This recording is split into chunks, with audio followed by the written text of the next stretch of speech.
თვითეულ სიტყვას აქვს თავისი ენერგეტიკა და ეს მეცნიერულად არის დამტკიცებული. იაპონელმა მეცნიერმა დოქტორ მასარუ ემოტომ ჩაატარა ექსპერიმენტი წყლის მოლეკულებზე და აღმოაჩინა, რომ სიტყვებს რეალურად აქვთ გავლენა მატერიაზე. როდესაც წყალს უთხრეს შემდეგი სიტყვები: მადლობა, მიყვარხარ და გაყინეს წყალი, მიკროსკოპის ქვეშ გაყინულ კრისტალებს ჰქონდათ ულამაზესი ფორმები. ხოლო ისეთ სიტყვებზე, როგორიცაა სიძულვილი, სულელი ხარ, წყალი წარმოქმნიდა დამახინჯებულ ფორმებს. ეს ნიშნავს, რომ სიტყვებს რეალურად აქვთ ძალა. ისინი ზემოქმედებენ ენერგიაზე, სტრუქტურაზე და საბოლოოდ ჩვენს ცხოვრებაზე. სიტყვებს შეუძლია ან აგამაღლოს, ან დაგამძიმოს.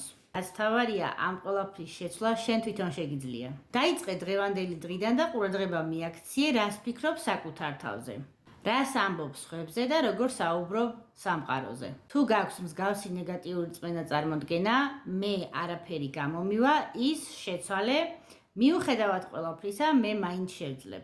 პატარა ნაბიჯების გადადგმით იწყება დიდი ცვლილებები. მეტი ასეთი ვიდეოსათვის მოიწონე ჩემი გვერდი და ერთად შევქმნათ ნათელი რეალობა.